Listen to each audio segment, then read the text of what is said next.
Het is de wieke van de Iersumers. Maar wat is het, hoe voelt het en wat is de rol van de omjouwing? Een tal meesken vertelt haar een verhaal.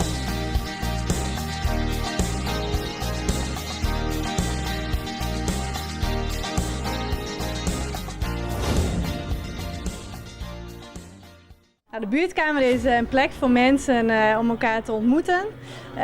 Mensen die eenzaam zijn, mensen die de behoefte hebben om nieuwe contacten te leggen. Daarvoor is de buurtkamer wel echt. Wat je hier veel ziet is dat mensen of weduwnaar zijn geworden of mensen toch echt wel zelf weinig contacten hebben. Dus daar echt wel op zoek naar zijn. Ook wel mantelzorgers die toch een eigen stukje willen hebben. Henk en Machteld binnen 12 van de bezoekers van de buurtkamer. Maar hoe binnen zij je kaan? En wat brengt de buurtkamer haren? Van advertenties en bekendmaking en ben dat ik op tipt, dat is wel wat voor die. En dat zou ik best heen kennen. En zodanig ga ik dat de stouters gewoon aanlutsen om samen te zeggen. En ik ben hier binnenstapt. Hier komen dus bij kennissen, mensen die denken, hey, die heb ik een hele jaren net zien. En we zelf hierbij die ik in 3 jaar net zien. En je praat met die mensen en je maakt je nieuwe kennissen. Nou, er gebeurt nog aardig prut. Het is dan net te moeilijk, maar men had dus wel eens bingo. En wat ik vroeger dacht, bingo, dat doe ik net bij mij. Maar nou wel, dat is best gezellig. En scholen en zo. En er is wel eens excursies. Hebben we gewoon dus verschillende al. Alleen nog, ja, dan komen we weer op die corona uit. En ja, dat leidt op zich eigen natuurlijk. En dat is wat jammer. Maar voor de rest, je vermijdt je prima hier. Al is het alleen maar voor de sociale contacten. Oh, reuze gezellig. Het moet echt gepromoot worden. Want ik ben hier nieuw en dan ken je nog niemand. En dan kom je hier binnen en dan heb je meteen contact. Dat is leuk en dan kan je ook je verhaal vertellen. En iedereen heeft zo zijn verhaal. Heel gezellig.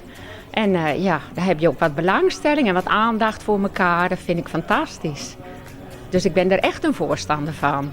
En het dorp waar ik vandaan kom, daar was het al een jaar of 12, 13 ongeveer. Daar ben ik ook altijd geweest, al die jaren. Jopie is ook een bezoeker van de buurtkamer. Ze komt hier elke week met een vriendinnen om wat meer in contact te komen met andere mensen. Nou, inderdaad voor de gezelligheid en mensen te ontmoeten. Maar ook dat ik een vriendin had en die heel alleen is. En eigenlijk, de dagen zijn allemaal hetzelfde. Dan hadden we bedacht van, zullen we dan samen gaan we naar de buurtkamer. Hè? Dat maakt het leuker voor haar. En ik vind het hier prachtig. Contact met verschillende mensen. Je praat met elkaar. Je deelt hele leuke dingen met elkaar, maar ook droevige dingen. En dan ben je fijn bij elkaar. De buurtkamer bestaat voor een groot part uit vrijwilligers. En daar binnen de bezoekers goed uit te spreken. De vrijwilligers, daar heb ik best respect voor. De dames die hun tijd belangloos ter beschikking stellen.